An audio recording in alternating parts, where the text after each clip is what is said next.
Oke, Assalamualaikum warahmatullahi wabarakatuh. Selamat datang di channel saya. Kali ini bersama saya dengan Pak Akbar Sesat Prasetyo ya.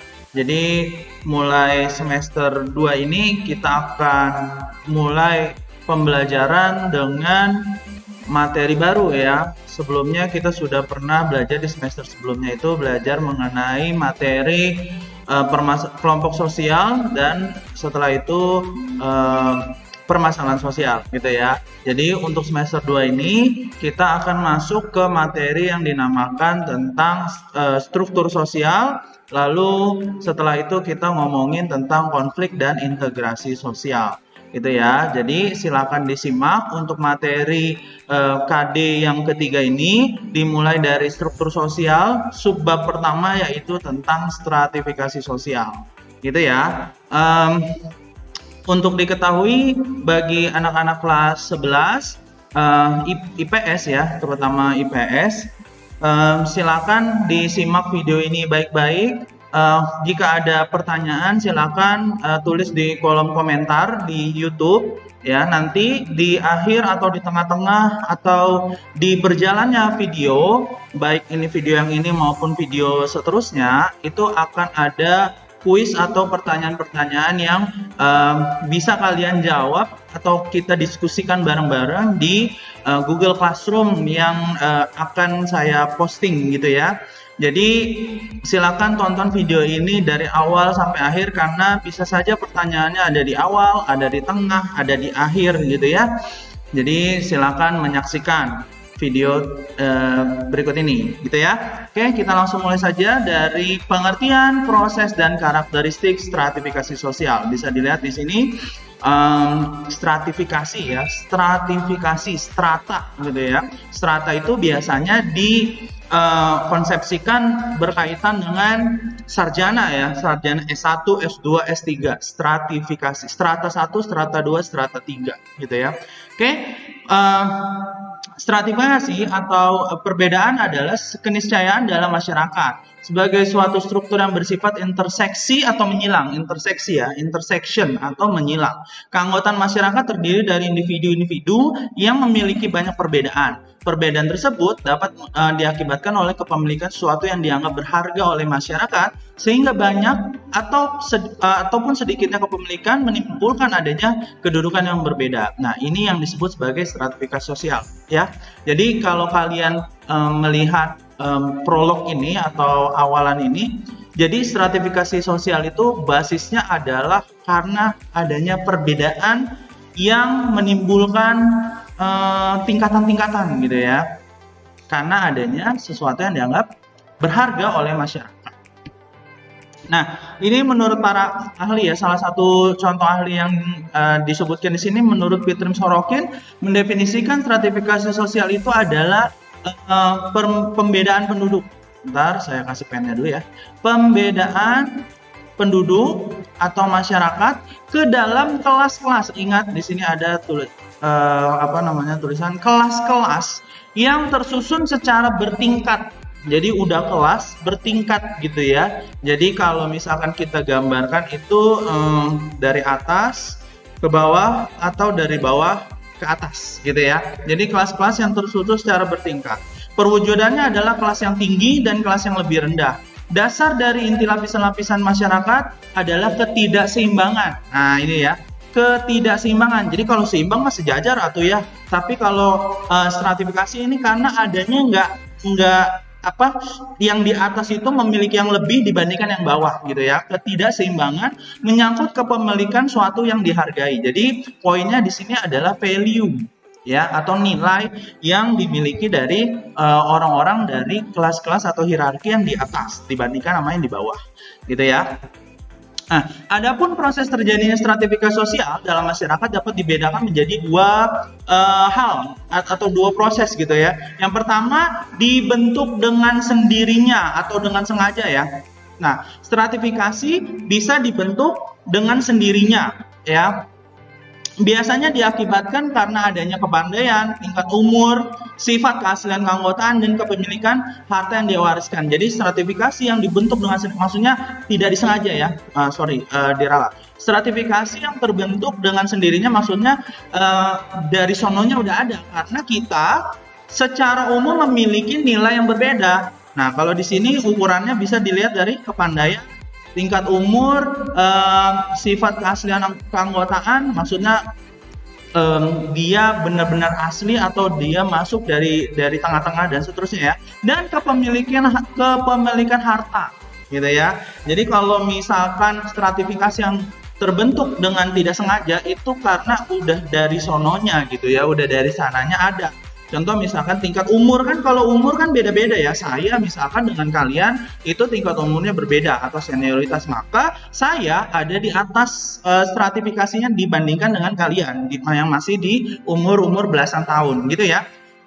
Dan seterusnya. Yang kedua, stratifikasi yang sengaja disusun. Jadi ini sengaja dibentuk ya oleh masyarakat sesuai dengan kesepakatan tentu saja. Biasanya nih ya, sengaja saya highlight dulu, saya garis bawahi, sengaja disusun biasanya berkaitan dengan pembagian kekuasaan dan wewenang resmi dalam organisasi formal. Ada yang bisa nyontohin nggak ya? Nanti di classroomnya silahkan ya kalian menjawab berkaitan dengan yang B ini ya. Contoh dari stratifikasi yang sengaja disusun karena ada pembagian kekuasaan dan wewenang ya. Clue-nya adalah sengaja disusun berdasarkan kesepakatan. Lihat, ini pembagian kekuasaan dan wewenang resmi ya. Resmi, apa sih yang disebut dengan resmi? Berarti kita sepakat gitu ya untuk adanya hal tersebut. Lanjut, karakteristik stratifikasi sosial. Stratifikasi sosial itu karakteristik yang pertama adalah adanya perbedaan dalam kemampuan dan kesanggupan. Jadi kalau misalkan stratifikasi tadi kita sudah membahas ya berkaitan dengan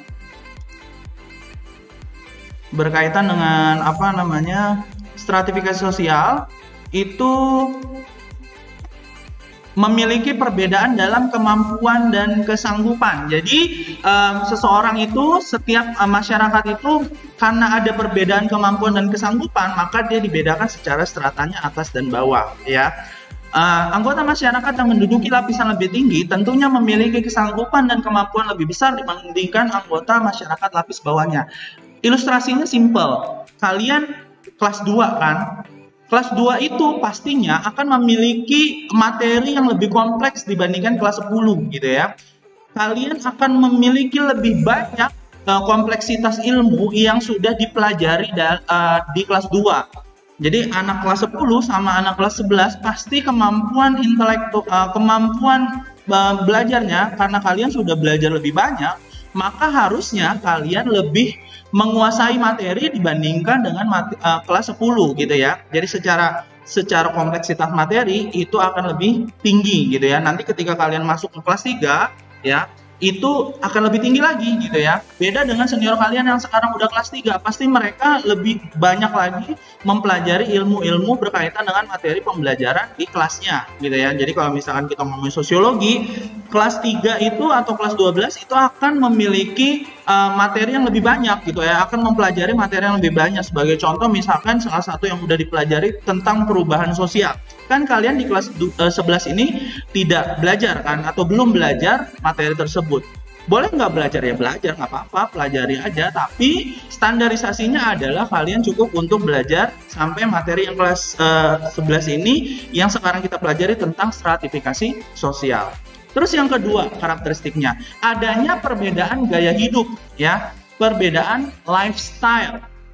Jadi kalau misalkan ada orang yang gaya hidupnya lebih tinggi, itu akan lebih mempunyai strata yang lebih tinggi. Contoh misalkan orang yang dia biasanya naik mobil gitu kan, pasti dia akan memiliki kemampuan dalam finansial atau kemampuan ekonominya lebih tinggi dibandingkan orang yang naik motor atau bahkan jalan kaki gitu ya.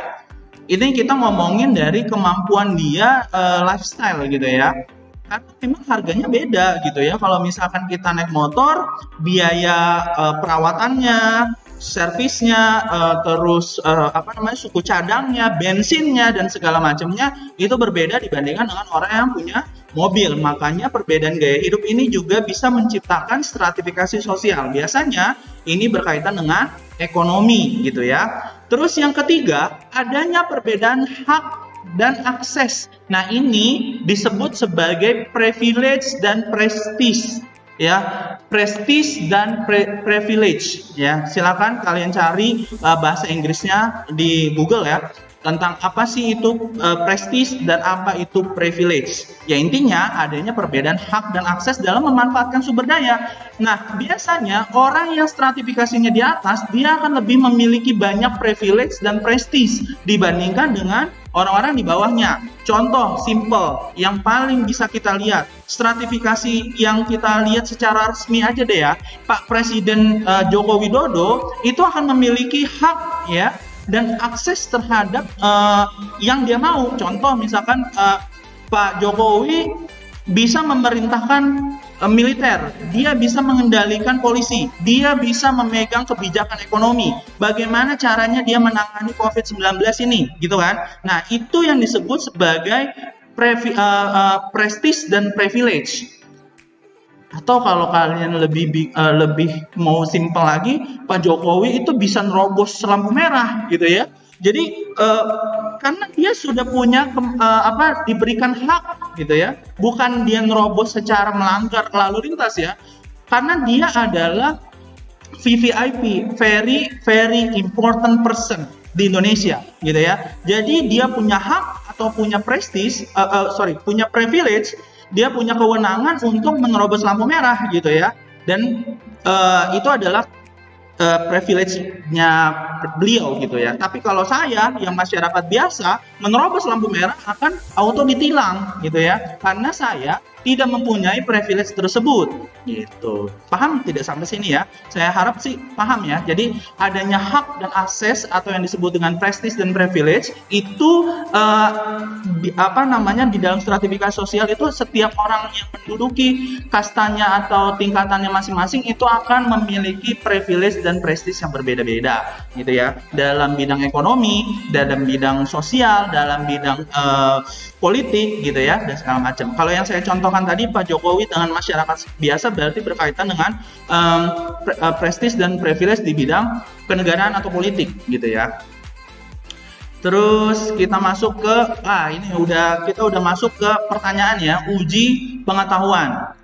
Saya minta kalian nanti jawab ini di kolom komentar pribadi ya, supaya tidak dilihat oleh teman-teman yang lain. Jadi kalian tune in aja Google Classroom-nya, nggak apa-apa kosongin, atau kalau nggak bisa di tune in, misalkan kosong terus nggak bisa di tune in, tulis aja Pak saya sudah menjawab. Terus habis itu di kolom komentar pribadi, ingat ya, komentar pribadi atau private comment kalau kalian pakai bahasa Inggris Google Classroom-nya.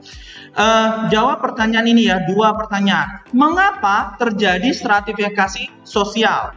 Ya, silahkan jawab. Kenapa sih kok bisa ada stratifikasi sosial? Saya minta kalian menggunakan jawaban kalian sendiri ya. Maksudnya jawaban kalian sendiri ini adalah jawaban yang kalian setting, yang kalian tulis dengan gaya bahasa kalian sendiri. Kalian boleh searching, kalian boleh lihat browsing, buka buku dan segala macam. Tapi saya minta jawaban kalian adalah jawaban yang original dari pemikiran kalian juga gitu ya. Jadi untuk gaya dan tulisannya adalah tulisan kalian sendiri, walaupun kalian mungkin setelah membaca soal ini kalian searching nggak apa-apa, tapi gaya menjawab kalian adalah jawaban yang gaya khas dari kalian sendiri. Yang kedua adalah jelaskan mengenai stratifikasi yang terbentuk dengan sendirinya. Yang tadi ya, terbentuk dengan tidak sengaja itu seperti apa. Terus ada tambahan nomor 3 nih, biar kalian nggak di screenshot aja terus disebar-sebar gitu ya. Ada jawaban yang ketiga, silakan kalian jawab ya. Berarti kalau misalkan kalian cuma jawab 2, ketahuan kalian menonton video ini tidak penuh gitu ya. Yang ketiga, kalian berikan contoh jadi dari stratifikasi sosial yang sengaja disusun. Ini kan nggak ada nih contohnya nih ya, yang B-nya ini ya. Stratifikasi yang sengaja disusun itu contohnya apa? Gitu ya. Jelas ya. Jadi ada 3 pertanyaan yang perlu kalian jawab di private comment. Oke, saya kira cukup untuk video kali ini. Semoga bermanfaat untuk materi kali ini. Kita ketemu lagi di pertemuan selanjutnya ya. Oke, assalamualaikum warahmatullahi wabarakatuh.